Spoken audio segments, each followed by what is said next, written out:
What's up, gearheads, and welcome back to CodeMechanic. Today, we're diving deep into the heartbeat of your engine, the crankshaft and camshaft position sensors. These two little guys are the unsung heroes responsible for perfect engine timing. Get their signals wrong, and you're looking at anything from poor performance to a frustrating no-start situation. We'll be tackling common trouble codes like P03354, the crank sensor, and P03402, P03454, the cam sensor. So, grab your tools, because by the end of this video, you'll know exactly how they work, file, and how to diagnose them like a pro. Let's start with the basics. Think of the crankshaft position sensor, or CKP, as the engine's master clock. It tells the engine control module, or ECU, the exact rotational speed and position of the crankshaft.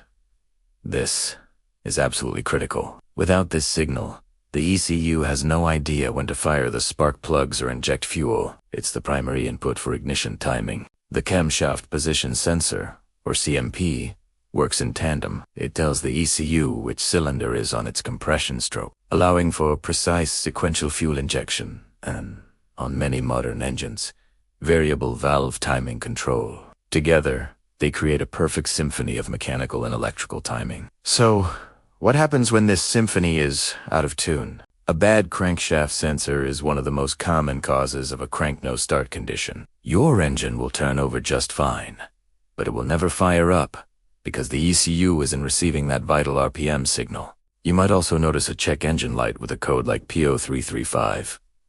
A failing camshaft sensor, on the other hand, can cause a rough idle, hesitation, poor fuel economy, or a longer than usual crank time before the engine starts. It might even put the engine into a limp mode. Now for the fun part. Diagnostics. While a simple multimeter can check for power, ground, and basic resistance on some sensors, the real professional tool for this job is This is where we separate the parts changers from the true technicians. By hooking up an oscilloscope to the signal wire, we can see the actual waveform the sensor is producing. For the crankshaft sensor, we expect to see a consistent, repeating pattern of square waves or sine waves, depending on the sensor type, Hall effect, or magnetic pickup. A key feature to look for is often a missing tooth or a wider gap in the pattern, which the ECU uses as a reference point for top dead center. Let's look at a live example on the scope. See this clean, uniform square wave from a good crank sensor. Each peak and valley is crisp. Now, if we see dropouts, glitches, or a noisy signal, that's a clear indication of a problem. It could be a failing sensor, a damaged reluctor wheel on the crankshaft,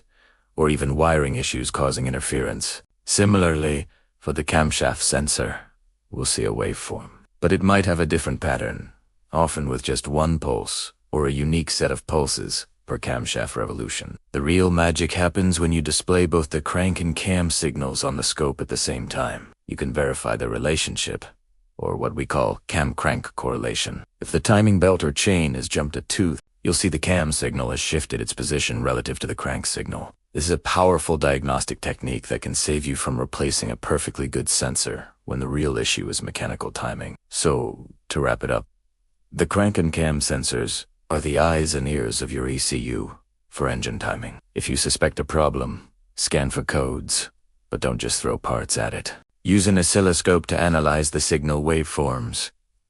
Check for a clean, strong signal from both sensors and verify their correlation. This approach will lead you to an accurate diagnosis every time, whether it's a faulty sensor, a wiring fault, or a mechanical timing issue. I hope this explanation helps you tackle these codes with more confidence. If you found this helpful, hit that like button, subscribe for more deep dives, and let me know in the comments what you want to see next. Thanks for watching, and I'll see you in the next video.